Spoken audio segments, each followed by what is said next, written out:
Welcome to our YouTube channel. LPUPৰ যিখিনি 4500 যিখিনি post আছিলে তো তাতে ৰিক্ৰুইট কৰাৰ ক্ষেত্ৰত CM ছাৰে কৈছিলে যে যেতিয়াই GTPGTখিনি ৰিক্ৰুইট কৰা হৈ যাব তাৰপিছতে সেই 4500ৰ কাৰণে ৰিক্ৰুইটমেণ্টৰ প্ৰচেছটো গোটেইটো ষ্টাৰ্ট কৰি দিয়া হ'ব বুলি কৈছিলে। চ' বহুদিন ধৰি ৱেবছাইটত একো আমি নটিফিকেশ্যন অহা দেখা পোৱা নাছিলোঁ। চ' এতিয়া তাতেই এটা ৱেবছাইটত সৰুকৈ ছেকশ্যন আহিছে যে ৰিক্ৰুইটমেণ্ট ইন 4500 পোষ্ট টিচাৰ্ছ। চ' ইয়াতে যদি তোমালোকে ক্লিক কৰা তেন্তে এখন নটিফিকেশ্যন পাবা। তো এইটো ৱেবছাইট তোমালোকৰ ডাইৰেক্টৰ অফ এলিমেণ্টাৰী এডুকেশ্যন, তো তাতে পাবা de.assam.gov.in। তো ইয়াতে যদি তোমালোকে নটিছখন পঢ়াগে তেন্তে ক্লিক কৰিবা আৰু ইয়াতে চোৱা ৰিক্ৰুইটমেণ্ট ইন 4500 পোষ্ট বুলি দিছে। আৰু এডভাৰটাইজমেণ্ট কেতিয়া ওলাইছিলে 2025 চনৰ তোমালোকৰ জানুৱাৰী মাহৰ 8 তাৰিখে ওলাইছিলে। চ' গতিকে তোমালোকে মিলাই ল'বা তোমালোকৰ এইখিনি পোষ্ট আছিলে নে নাই।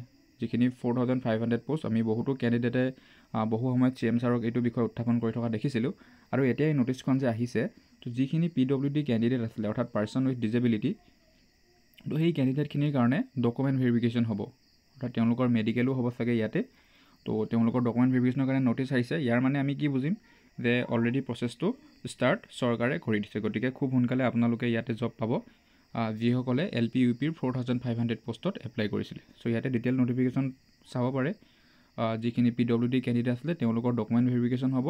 কোন তাৰিখে হ'ব? 17 নৱেম্বৰ 2025 চনতে হ'ব। আৰু টাইমটো দিছে 10 বজাৰ পৰা 5 বজালৈকে। চ' ইয়াতে গোটেই তোমালোকৰ PWD কেণ্ডিডেটখিনি আছে তেওঁলোকৰ ইয়াতে প্ৰপাৰ ডকুমেণ্ট ভেৰিফিকেশ্যন হ'ব আৰু তাৰপিছতে ফাৰ্ডাৰ গোটেই ৰিক্ৰুইটমেণ্ট প্ৰচেছটো আগবাঢ়ি যাব।